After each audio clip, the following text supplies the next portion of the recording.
Assalamualaikum warahmatullahi wabarakatuh. Hai teman-teman, gimana nih kabarnya? Semoga teman-teman di rumah baik-baik saja ya.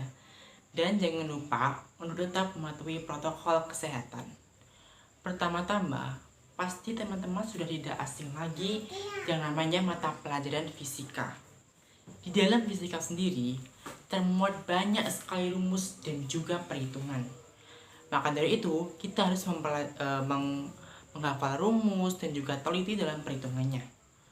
Wah, sulit banget ya fisika ternyata itu. Namun, pernahkah teman-teman berpikir, mengapa kita harus mempelajari fisika?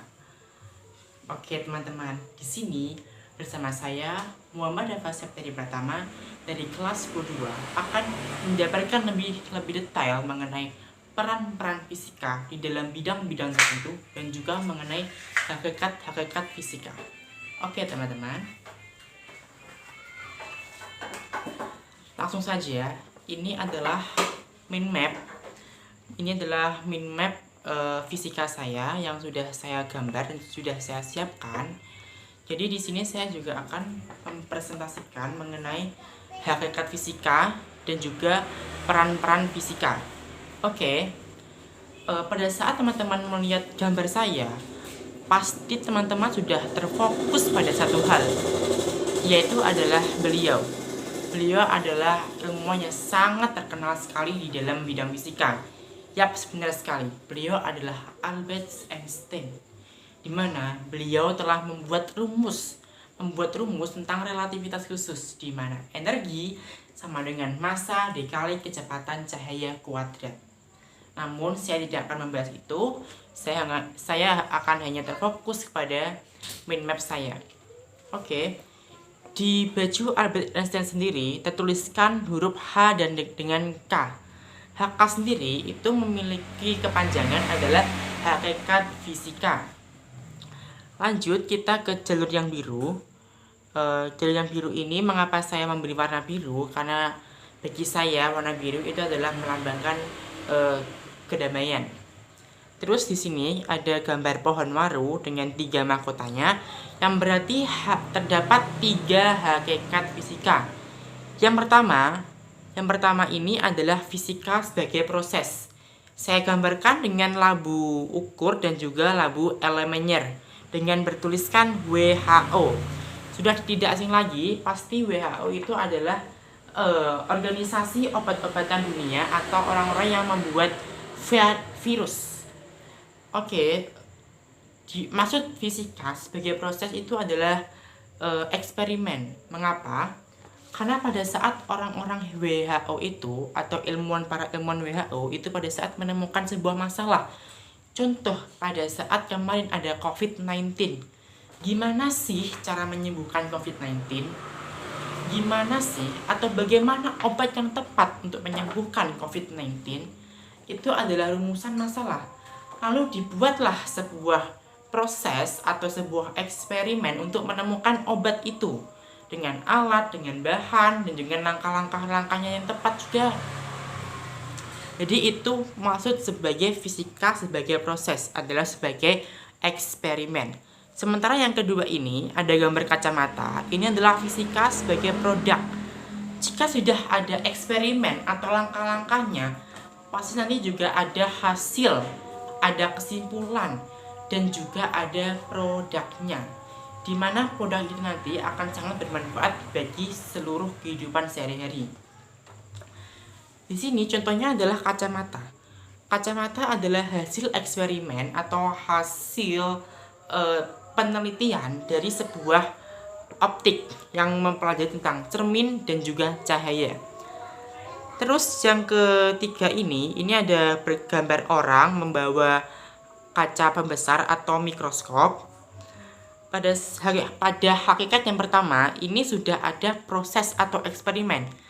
Hakikat yang kedua ini sudah ada produk atau hasilnya. Sudah ada proses, sudah ada produk, berarti harus ada orang yang melakukan eksperimen atau membuat produk tersebut. Siapakah itu? Yaps, itu adalah ilmuwan. Jadi yang ketiga ini adalah fisika sebagai sikap. Loh, Kok sikap, Kak? Kenapa bukan fisika sebagai ilmuwan? Bukan, karena di sini kita mempelajari sikap-sikap ilmiah, yaitu sikap yang berdasarkan apa adanya, rasional, apa adanya menurut data-data di lapangan, bukan khayalan-khayalan kita ya. Jadi pada saat kita ingin membuat sesuatu, contohnya saat kita membuat sabun, kita tuh harus memiliki sikap-sikap ilmiah, yaitu harus memiliki pemikiran dan juga kreativitas yang sangat tinggi, sangat teliti juga. Mengapa? Jika kita berkreativitas dan pemikiran atau ketelitian kita tinggi, maka produknya itu juga akan bagus, akan istimewa, tidak akan rusak. Kita juga tidak akan salah memasukkan takarannya, karena di laboratorium itu ada namanya keselamatan kerja, di mana salah satu itu ada jika kita memasukkan salah takaran atau salah memasukkan takaran, itu akan terjadi ledakan atau kecelakaan laboratorium. Jadi itulah manfaat dari fisika sebagai sikap. Terus lanjut, pada saat kalian membuat eksperimen pasti ada alat dan juga bahannya. Lah, alat-alatnya itu biasa kita sebut dengan alat-alat ukur atau alat pengukuran. Contoh yang paling mudah itu adalah penggaris atau mistar. Kita langsung saja ke garis yang kedua. Ini adalah garis merah. Ini bagi saya melambangkan kasih sayang, cinta. Seperti ini hati yang dipanah itu berarti melambangkan bahwa cinta itu tidak bisa diukur. Oke. Lanjut yang ke pertama, ini adalah penggaris atau mistar. Penggaris atau mistar sendiri itu memiliki ketelitian 0,1 cm, dimana alat ini untuk mengukur sebuah benda yang tebal maupun tipis. Ini adalah alat ukur panjang, berarti mengukur panjang benda yang tebal atau tipis, bisa semua. Untuk rumusnya sendiri yaitu adalah LT dikurangi L0. LT itu adalah panjang benda. Oke, saya gambarkan aja. LT itu adalah panjang benda dari 0 cm, sementara L0 itu adalah panjang penggaris dari 0 sampai ke benda.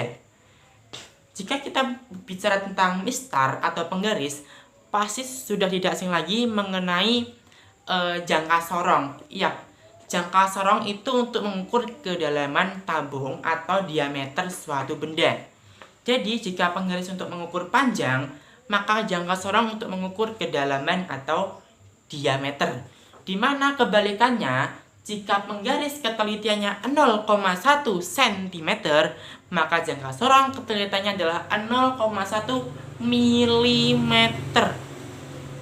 Dimana rumusnya sendiri itu adalah skala utama dikali skala nonius dikali ketelitian, yaitu 0,1 mm.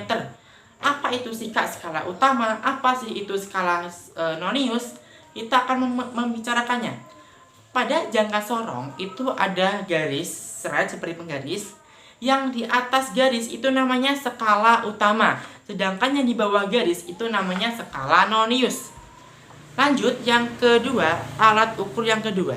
Ini namanya adalah mikrometer. Jika penggaris mengukur benda tebal dan benda tipis, maka mikrometer hanya mengukur benda tipis. Namanya saja sudah mikro, berarti yang kecil sekali.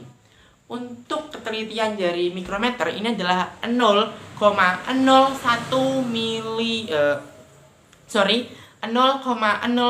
cm. Untuk rumusnya sendiri itu sama dengan jangka sorong, yaitu skala utama dikali skala nonius dikali ketelitiannya, yaitu 0,01 cm. Oke, kita akan mengenal skala utama dan skala nonius di dalam mikrometer, dimana yang berwarna coklat muda atau krem ini namanya adalah skala utama, sedangkan yang berwarna coklat tua ini namanya adalah skala nonius. Lanjut yang ketiga, ini adalah alat ukur waktu. Alat ukur waktu itu ada banyak, yaitu ada jam tangan, jam dinding, jam pasir. Namun yang paling terkenal itu adalah stopwatch, di mana ketelitiannya itu adalah 0,1 sekon. Yang ini yang saya gambarkan yang berwarna kuning besar ini, kuning cerah ya. Ini kan ada dua lingkaran, lingkaran besar dan lingkaran kecil ini. Yang lingkaran besar ini berwarna kuning cerah, ini satuannya adalah sekon atau detik.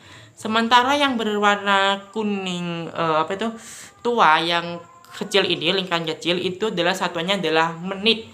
Sehingga rumusnya adalah lingkaran besar atau sekon ditambah lingkaran kecil atau menit. Namun satuannya harus sama. Jadi kita harus mengubahnya ke sekon dulu atau ke menit dulu, terserah kalian.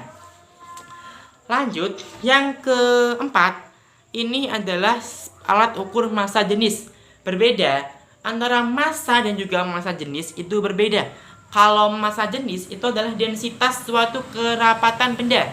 Jika massa itu adalah berat suatu benda. Alat ukur massa jenis sendiri itu adalah di sini bisa kita lihat adalah seperti labu ukur, tapi ini bukan labu ukur ya. Ini seperti ya labu ukur. Terus untuk rumusnya sendiri itu adalah Pro sama dengan massa dibagi volume atau delta V, yaitu adalah masanya batu atau massa benda dibagi dengan delta V atau perubahan volume, yaitu adalah volume sebelum dimasukkan benda dan volume setelah dimasukkan benda. Itu adalah alat ukur massa jenis. Sementara alat ukur massa sendiri adalah massa itu yang paling terkenal itu adalah Ohaus. Meskipun timbangan juga alat ukur massa, namun yang paling dipakai itu adalah Ohaus. Dimana ketelitian Ohaus sendiri itu adalah 0,1 gram. Jadi pada saat kita mengukur Ohaus itu kan ada 3 tingkatan. Tingkatan itu bisa kita sebut dengan lengan ya. Jadi itu ada lengan 1, lengan 2, lengan 3. Nah, itu rumusnya kita tambah. Berarti lengan 1 ditambah lengan 2 ditambah lengan 3. Dimana setiap lengan itu berbeda-beda. Lengan 1 itu satuan, lengan 2 itu puluhan, dan lengan 3 itu adalah ratusan. Terus ada satu lagi alat ukur, yaitu adalah alat ukur arus listrik, yaitu biasanya itu adalah amperemeter. Untuk rumusnya itu adalah skala tunjuk dibagi skala maksimum dikali batas ukur. Nanti bisa kalian lihat sendiri. Terus yang terakhir itu adalah alat ukur yang paling sering dipakai, itu adalah alat ukur suhu, yaitu adalah termometer. Satuannya itu adalah Kelvin ya, bukan Celcius. Ya, itu nanti pada saat di termometer kita bisa mengubah-ubahnya. Contoh, pada saat kita ingin mengubah Celcius ke Fahrenheit, itu nanti dikurangi 32. Sebaliknya, jika Fahrenheit ke Celcius ditambah 32. Jika Celcius ke Kelvin itu dikurangi 273. Sebaliknya, jika Kelvin ke Celcius itu ditambah 273. Oke, lanjut. Itu adalah tentang pengukuran atau alat ukur. Alat ukur ini nanti di fisika ini disebut dengan besaran skalar. Contoh penggaris, kita mengukur kertas. Berapakah panjang kertas? Yaitu contohnya 20 cm. 20 cm itu adalah besar atau nilai sebuah benda. Jadi di besaran skalar ini kita hanya membicarakan nilai atau besarnya saja, tidak arahnya. Sedangkan yang ketiga ini nanti kita akan membicarakan tentang besaran vektor. Apa sih itu besaran vektor? Besaran vektor itu adalah besaran yang memiliki nilai dan juga memiliki arah. Contoh, saya mendorong lemari sebesar 20 Newton ke arah kanan. Sebesar 20 Newton itu adalah besarnya. Ke arah kanan itu adalah itu adalah arahnya. Ya, jadi seperti itu contoh dari penerapan besaran vektor. Langsung saja kita bahas. Kita melanjutkan ke yang ketiga, ini warna hijau. Warna hijau itu biasanya melambang vegetasi atau tumbuhan. Terus ini ada segitiga. Ini adalah biasanya itu dipasang di laboratorium yang ada gambar tengkorak, itu biasanya tuh seperti keselamatan kerja ya.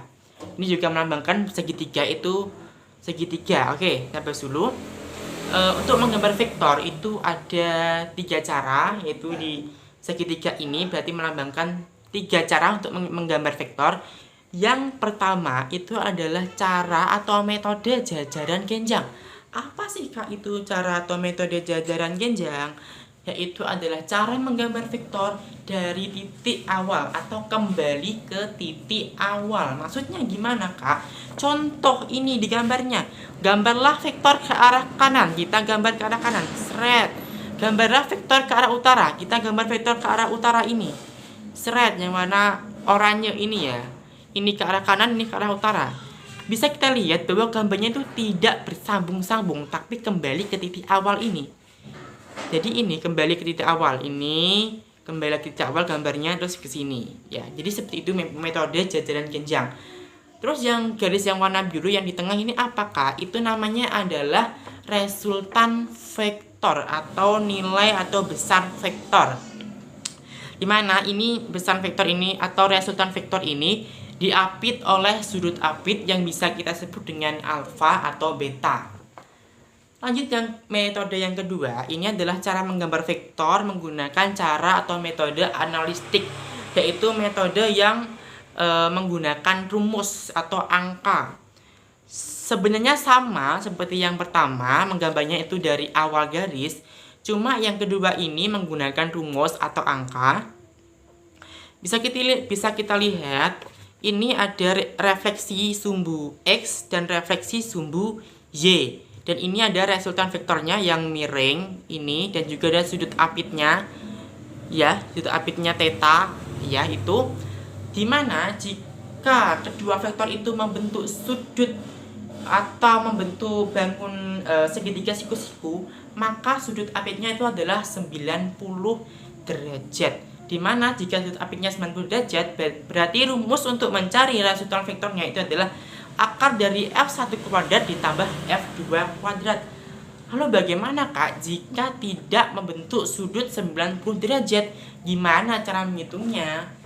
Mudah sekali, yaitu adalah akar dari F1 kuadrat ditambah F2 kuadrat ditambah 2 dikali F1 dikali F2 dikali cos theta. Apa itu cos theta? Cos theta itu adalah sudut apit. Ini yang ini, lingkaran ini ya, ini straight ini adalah namanya sudut apit. Ya. Lalu mengapa tadi yang 90 derajat itu yang cos theta-nya tidak dihitung? Karena cos dari 90 itu adalah 0. Jadi sudah paham ya. Lanjut yang metode yang ketiga, ini adalah cara menggambar vektor dengan metode segitiga atau metode poligon. Berbalik dengan yang metode yang pertama, jika metode yang pertama itu menggambarnya dari awal atau kembali ke awal, maka metode yang ketiga atau metode poligon ini menggambarnya bersambung atau berangkai. Contoh di sini. Ini gambarlah vektor A ke kanan, seret ke kanan. Terus gambarlah vektor B ke selatan, bawah berarti ya. Ini jadi berangkai kan ke kanan, terus berangkai seret ke sini. Jadi tidak kembali ke titik awal di sini, gambarnya tidak, tetapi berangkai atau berterus ke sini. Ke sini. Terus ini kenapa minus B Kak? Soalnya di dalam titik koordinat itu yang di bawah sumbu X itu adalah minus. Berarti kalau ke selatan itu di bawah berarti adalah minus, berarti minus B. Terus resultannya yang mana Kak? Resultannya itu adalah titik awal sampai titik akhir atau biasa kita sebut dengan perpindahan. Berarti ini titik awalnya kan ini, titik akhirnya kan ini, berarti A minus B ini ya. Oke. Jadi untuk itu begitu saja. Terus tambahan juga bagaimana cara menghitung arah, maksudnya bagaimana cara menentukan arah suatu vektor. Untuk menentukan arah suatu vektor itu kita menggunakan rumus tangen, yaitu tan sama dengan fx per fy. Itu nanti ada lagi apa itu ada lagi penjabarannya, itu ada kuadran 1, kuadran 2, kuadran 3, dan kuadran 4. Namun karena waktu yang tidak mencukupi, saya tidak akan membahas itu. Langsung saja kita akan membahas bagian yang keempat, yaitu adalah yang berwarna ungu. Ungu ini tidak melambangkan apa-apa bagi saya. Ya, ini hanya sesuka saya. Terus ini ada segitiga, namun berangka 1, sama seperti yang tadi, namun ini berangka 2. Maknanya pun juga sama seperti tadi, yaitu keselamatan kerja di laboratorium. Terus yang pertama, sebenarnya ya, untuk peran fisika itu banyak sekali di bidang-bidangnya. Itu ada bidang pertanian, pengobatan, maksudnya bidang pertanian, kedokteran, di bidang industri banyak sekali. Tapi ini saya hanya menyebutkan 5 bidang saja ya. Terus oke, langsung saja. Yang pertama, ini ada gambar mobil. Ini adalah peran fisika di bidang industri otomotif. Industri otomotif itu adalah industri yang membuat sebuah produk mesin-mesin atau berbahan mesin. Contohnya itu adalah mobil, pesawat, sepeda motor, mobil listrik, pesawat listrik. Ada ya enggak ya pesawat listrik? Kayaknya enggak ada ya pesawat listrik. Ya, seperti itu. Terus yang kedua, ini adalah ada gambar atom dengan dikelilingi elektron yang berwarna biru. Ini adalah peran fisika di bidang fusi atau di bidang nuklir. Ya, jadi mengapa saya menggambarkan atom bukan menggambarkan nuklir? Sebab saat kalian mempelajari mempelajari bab nuklir itu, di saat atom yang satu bertabrakan dengan atom yang lainnya, itu akan membuat ledakan atau dentuman. Maka dari itulah yang menyebabkan nuklir bisa meledak. Terus yang ketiga ini adalah gambar televisi ya, televisi LED yang besar. Terus ada ada huruf Ki plus Ki min. Ini adalah peran fisika di bidang elektronika atau di bidang teknologi. Ya, jadi di bidang elektronika itu adalah yang mempelajari listrik, medan listrik, gaya listrik. Ya, kalau itu nanti berhubungan dengan teknologi. Contoh produknya itu adalah televisi LED sendiri, atau bisa HP, komputer, dan lain-lain. Terus yang keempat, lanjut, ini ada yang biru, ini adalah gambar termos ya ini. Sedangkan yang berwarna oranye ini adalah gambar api. Ini adalah peran fisika di dalam bidang termodinamika atau dalam bidang energi ya.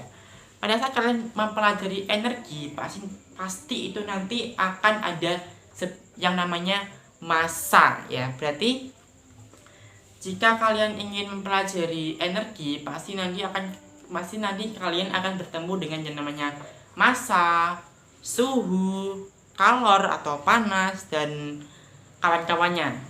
Terus langsung saja yang kelima, ini ada gambar planet Saturnus ya dengan cincinnya itu.